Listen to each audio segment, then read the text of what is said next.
Nakuha ng Gilas Women's Under-18 ang kanilang pangalawang panalo sa FIBA Asia Cup 2024 matapos tambakan buong game ang mas matatangkad na team ng Lebanon. Lakas pa mang asar ng mga batang Pinay sa tuwing nakakapuntos sa tres. Pinauwi nila ang mga Lebanese sa final score na 63-89. Sa simula ng laban, nagpakitang gilas kaagad ang Gilas Women's kung saan natambakan nila ang kalaban ng 11 points sa pagtatapos ng first quarter sa score na 14-25.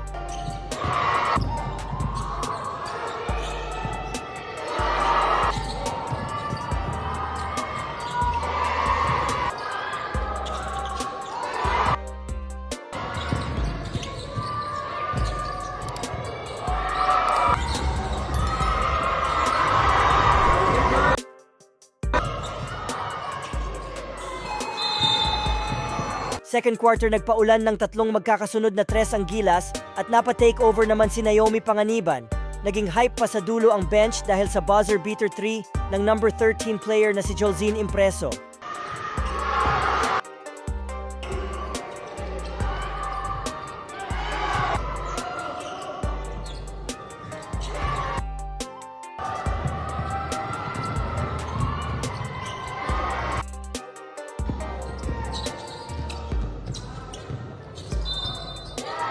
Abante ng 19 points ang Gilas Women's halftime sa score na 25-44. Leading scorer nila ang number 2 player na si Naomi Panganiban with 16 points.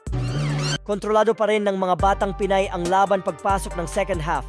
Na-maintain nila ang kanilang double digits lead buong game at pumalo pa sa halos isang buwan ang tambak ng mga Lebanese sa kamay ng Gilas Women's Under-18.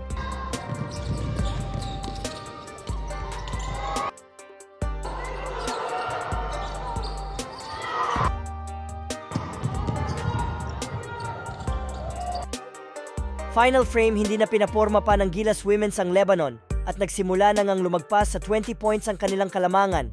Lakas pa mang asar ng mga batang Pinay sa tuwing makakapuntos mula sa tres. Solid ang performance ni Panganiban na meron ng 22 points matapos may pasok ang free throw 5-minute mark.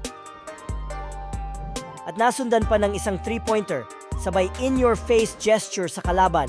At hindi pa tapos dahil napa-in-your-face din ang number 24 player sa kanyang corner 3. Under 4 minutes remaining, pumalo pa sa halos isang buwan ang tambak ng Lebanon sa kamay ng Gilas hanggang sa tuluyan na nilang pinauwi ang kalaban sa final score na 63-89.